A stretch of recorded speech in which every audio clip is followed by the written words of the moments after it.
G'day fellas, and welcome to a public update preview review. Here we're going to be reviewing the Rus and the changes that have happened to them. Now, for me, it is fortunately the 17th of January. I don't know whether it is for you guys just yet, but I'm looking forward to jumping on and playing some of the public update preview today.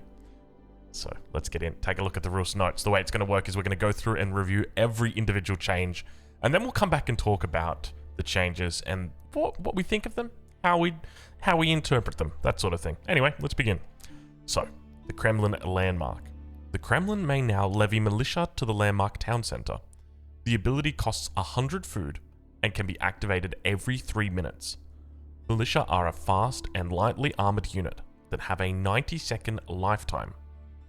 Developer note: with this version of the Kremlin, players are now able to defend multiple parts of their base from raids beyond the direct radius of the Kremlin. Abbey of the Trinity landmark.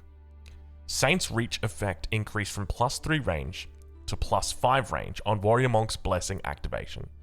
Saint's Reach and Improved Blessing merged into one tech, renamed to Fervor, which improves the range of Saint's Blessing by 5 tiles and damage granted by 1. Also a new tech, Saint's Veneration, 100 hit points to Warrior Monks. High Trade House landmark. Deer spawn cooldown decreased from 60 seconds to 45 seconds. High Armory landmark.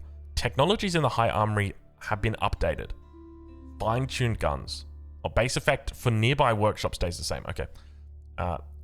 Effect changed from +20% bombard attack speed to +20% bombard damage. Does that really change anything? Anyway, we'll think about that later. Now adds a 60 bonus damage versus infantry for bombards. Tech cost increased from 150 wood to 350 gold.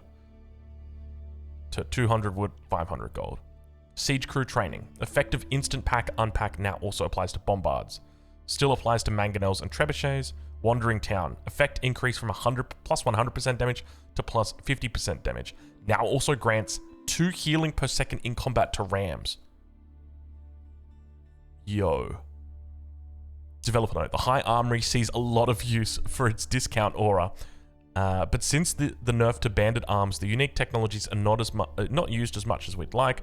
These changes provide additional utility to the other techs. Spaskaya Tower, health increase from 8,000 to 10,000. Fixed a bug where construction of this landmark granted the siege crew training upgrade for free. Streltsy corrected an issue with the static deployment ability where it was possible for it to trigger for a brief moment despite moving.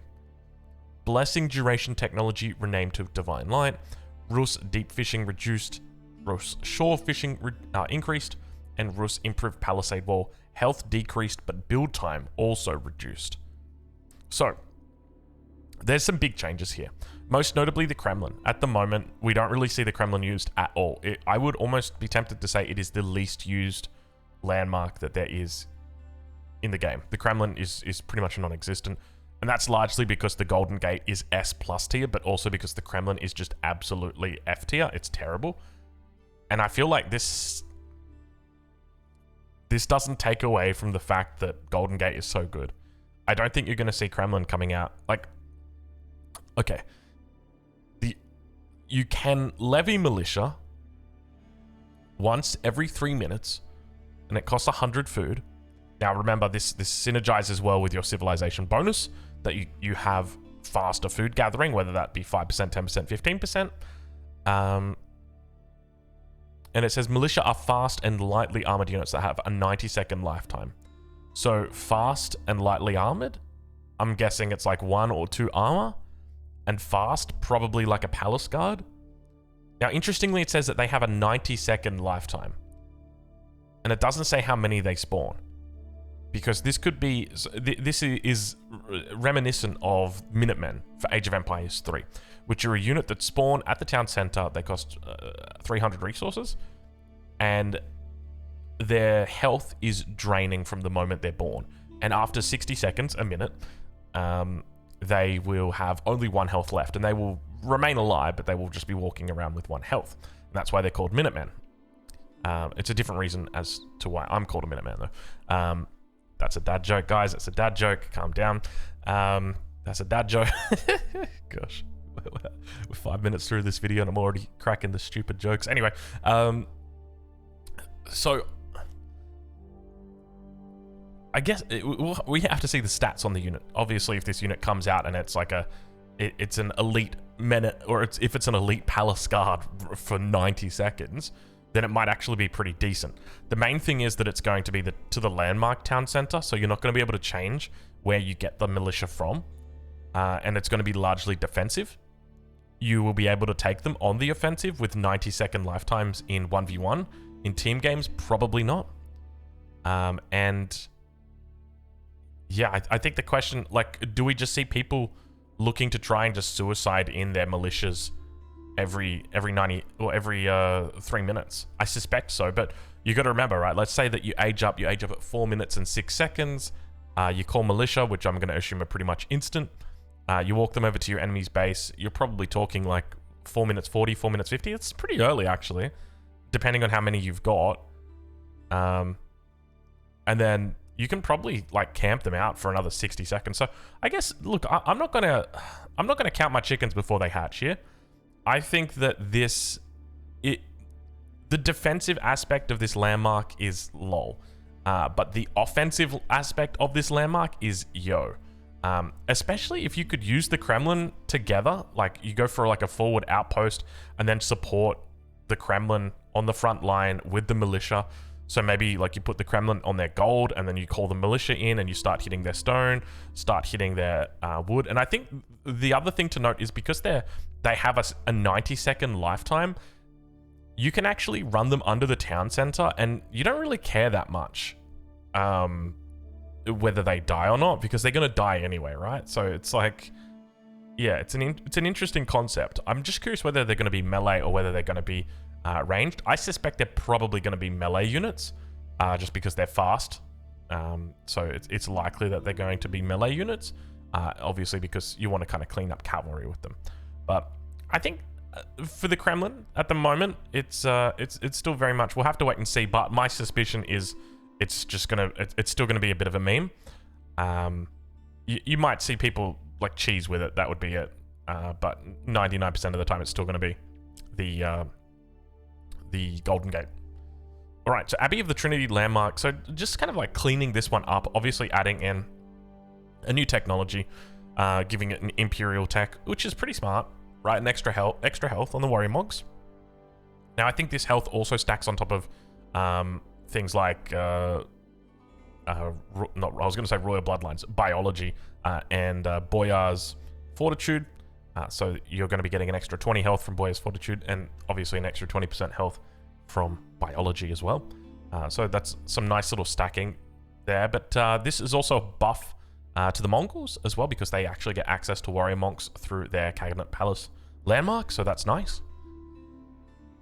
But overall, I think this is an interesting use because we don't actually see people really using the warrior monks in this way as much as we used to.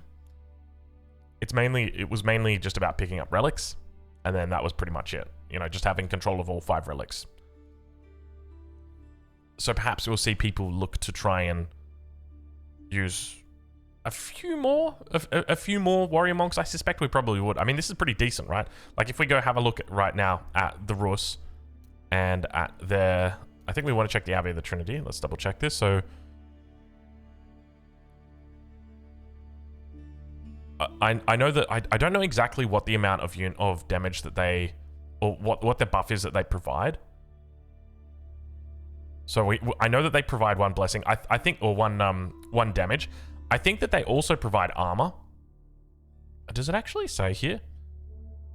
It just improves combat abilities or capabilities of nearby units after it attacks. Yeah. So it doesn't really tell you too much. But you can definitely see a more aggressive playstyle with this. Compare that to the High Trade House, which is actually pretty well used at the moment. And this is a nice little buff as well for the High Trade House. So just slightly more villages on deer, meaning less farms that you'll need to transition into. And you'll be able to keep, you know, maybe instead before it was, I think it was 5 workers with survival techniques, and now it could be 7 workers or 6 workers or something like that. So that's nice. It also means you're going to be hitting your bounty cap a lot sooner with this. So that's good. The high armory landmark, this is interesting. It kind of, it's reminiscent to me almost of the way that Chinese bombards used to play. So Chinese bombards used to be incredibly strong, so much that you could just, you would mass up Chinese bombards and you could kill infantry with them. So if we take a look at bombards at the moment, like, let's just dive into a quick game, because I just want to see what kind of damage we're talking. Let's just go age 1, but we'll turn on cheats, and I want to change my, yeah, let's do that. So it's going from 20% attack speed to 20% bombard damage, and also adding 60 bonus damage versus infantry for bombard. So basically my question is, what's the breakpoint going to be, and what is it that they're killing? In a jifu. We want in a jiffy. All right, Kremlin for old time's sake. And Abbey of the Kings, Abbey of the Trinity rather. And then High Armory. And then we want a Siege Workshop. And then we want a University. So our Bombard comes out. So he's got 100 base damage. And then we get Chemistry. That's 120. Against a unit. And then, do we get any upgrades in here? Not really. Like, we get that one. That's about it. I don't think... I mean, there's Siege Works in here. But that's pretty much it. And then after that... Yeah, so it's just fine-tuned guns. So basically, they're going to go from 120 attack with 20% bombard. So effect change from 20%. Because the thing is, if that's bombard damage and they get extra... So does the 20% apply to the extra 60 damage? Even, let's assume that it doesn't. So 20% of 120 is 24. So we go up to 144. And then that's 60. So 144, so 204 damage against infantry.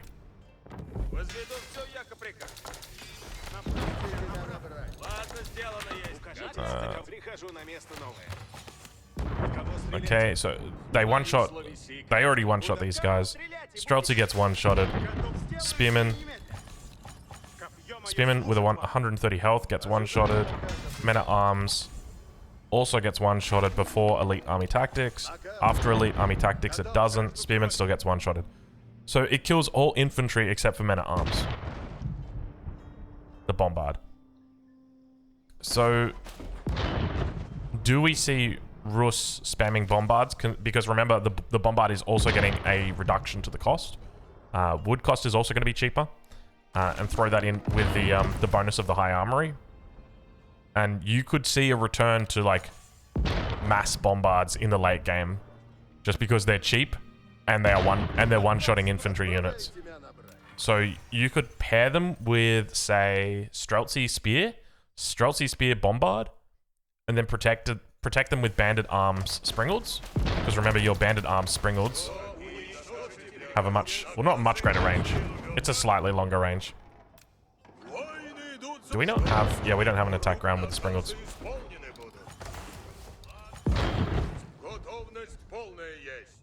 12.5 tiles of range. So you can protect them with that. Yes, I don't know, like maybe 30 spears, 20 Streltsy, some Bombards. I don't know, like 10 Bombards and some Springles as well. Like those things will do a lot of damage. That extra 60 bonus damage means that they can kill spears.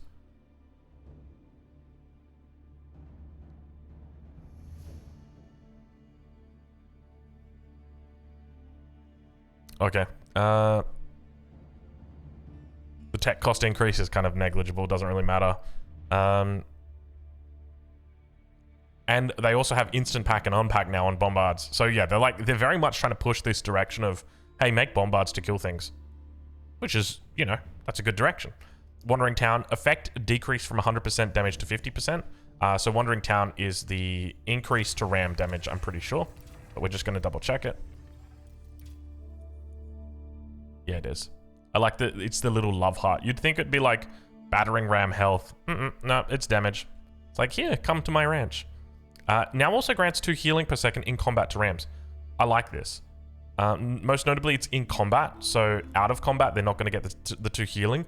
But in combat, they are. So basically, it means if your town center is attacking a ram, the ram is going to be out healing the town center. If there's villagers inside, then it won't. But still, this is very nice. Spasskaya Tower, a little bit more viable, going up to 10k health. I guess it's obviously a very different playstyle, isn't it? The Spasskaya Tower. I still don't really see a world where it's viable. I think High Armory is just such a good landmark. Streltsy unit, that's a bug fix.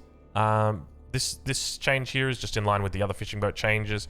And Palisade Walls changed. So the build time got changed back from 3 seconds to 7 seconds, and then 7 seconds back to 3 seconds. But they did also reduce the health of the improved Palisade Wall. This is in line with the other Rus changes, or with the other wall changes, rather.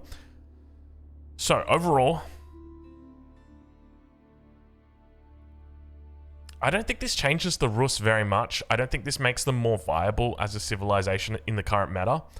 The town center nerf really killed them a lot, just simply because of the synergy with the Golden Gate. So with the Golden Gate landmark, for anybody who doesn't play the Rus or doesn't know about it, basically you can exchange resources for a favorable rate. That means I can pay 100 gold and I can get 150 of any resource I want. So what people used to do is they used to buy 2 lots of stone, which would give them 300 stone. And then that 300 stone they could drop a town center with. Now, they can't do that because they need an extra 50 stone from somewhere. Which means that if they want to buy it through the Golden Gate, which is a perfectly reasonable option, they're going to have to wait a minute longer. But not only that, they're also going to have to spend 100 more gold to do it. And that is difficult for a civilization that also got nerfed with regard to its early game gold gathering or gold generation. Remember how sheep used to give bounty? Well, they don't give bounty anymore. And that really hurt the Rus. So at the moment, if you're a Rus player and you get 250 bounty, you're having a good day. Before, 250 bounty was about standard. So you have less gold as well as a Rus player, which means it's even harder for you.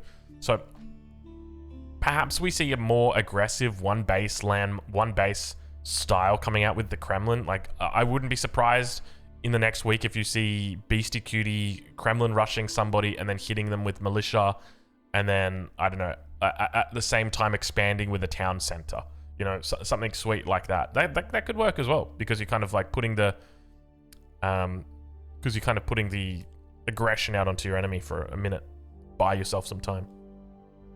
But other than that, I don't really think it changes too much. The landmarks changes were not super duper crazy. I mean, they were slight changes in very small directions, but the only big one is the Kremlin landmark, and yeah, we'll have to wait and see. I think that's probably it. So yeah, unfortunately, not what I was hoping for Rus. I was hoping for something. I guess, to be honest, they don't really need landmark changes. They just need balance changes. That's the difference, right? Like, they don't need landmark changes. Their landmarks are fine, except for the Kremlin and the Spasskaya. Other than that, they're good. Anyway, that's going to be it for us from here. If you're watching this on YouTube, of course you are. You're watching this on YouTube because that's the only place I'm making content at the moment. Thank you for watching, and of course, we'll catch you guys in the next one.